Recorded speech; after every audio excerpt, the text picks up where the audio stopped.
The Gamo people's spirituality is all about coexisting with nature and having a connection to nature and all of its elements, including plants, animals, and the natural environment in which they reside in. The Gamo people express their beliefs through behaviors of displaying gratitude while walking on the roads or through the forest, as well as displaying gratitude while harvesting for crops. The United States, being a society of advancement in industry and technology, do not take nature in as high regard as the Gamo people, in terms of their center of belief and spirituality. This clashes with the Gamo society because for the Gamo people, nature is at the core foundation of their spirituality. And there is a huge clash between nature and technology that comes with different sets of beliefs on either side. Woga is a system of beliefs in the Gamo society. Wogas exist for the sole purpose of ensuring the Gamo people's survival. There are a few different kinds of wogas that exist in the Gamo society. There is a woga for blessing plants and giving thanks to plants when it comes to harvest them. There is a woga for where animals can live and prosper. There's a woga for trees to be cut down.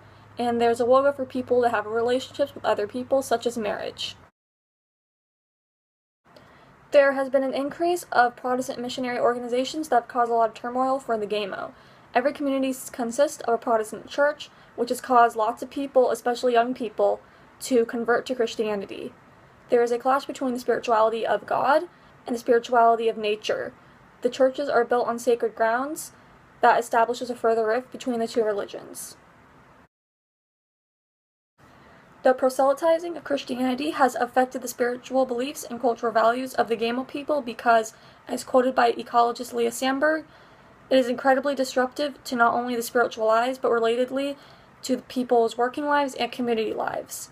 Christianity is about believing and having a connection to a God rather than having a connection to nature. Christianity believes that plants and animals are something that God has created for people to use. Instead of being connected spiritually to nature, nature is to be used. This belief is something that is a great opposition to the Gamo people's beliefs of being spiritually one with nature. Spiritually and culturally, the principles that are being taught are that God is higher than nature, and that nature is to be used, abused, and exploited. The principle that the land is not a part of the Gamo people's belief system or heritage, but rather a means of harboring food, can bring a great damage to not only the Gamo people's culture and spirituality, but also their agriculture.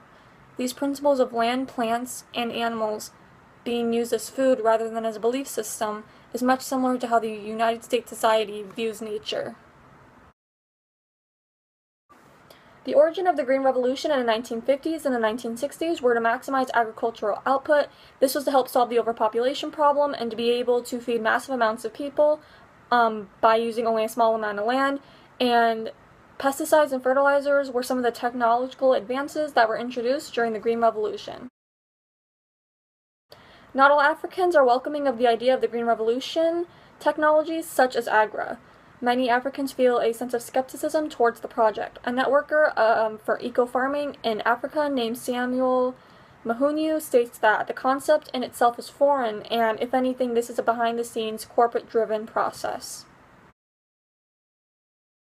One main consequence that can happen to agriculture in Africa with the adoption of high-impact technologies such as the Agra project is that it could make people more deeply in debt.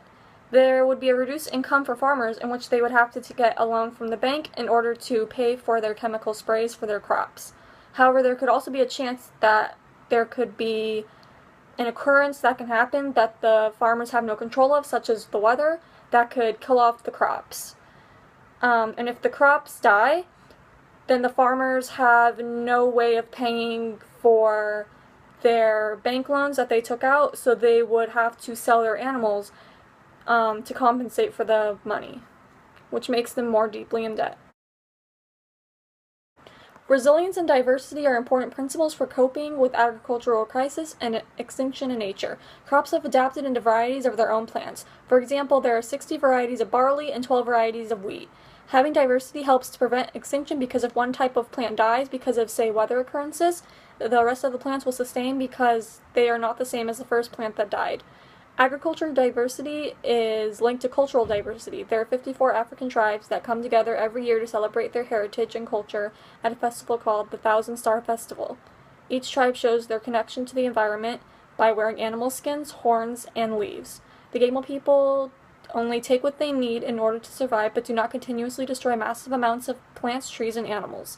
Because of the Gamos' sustainability of their resources, they are able to pass on their resources to future generations.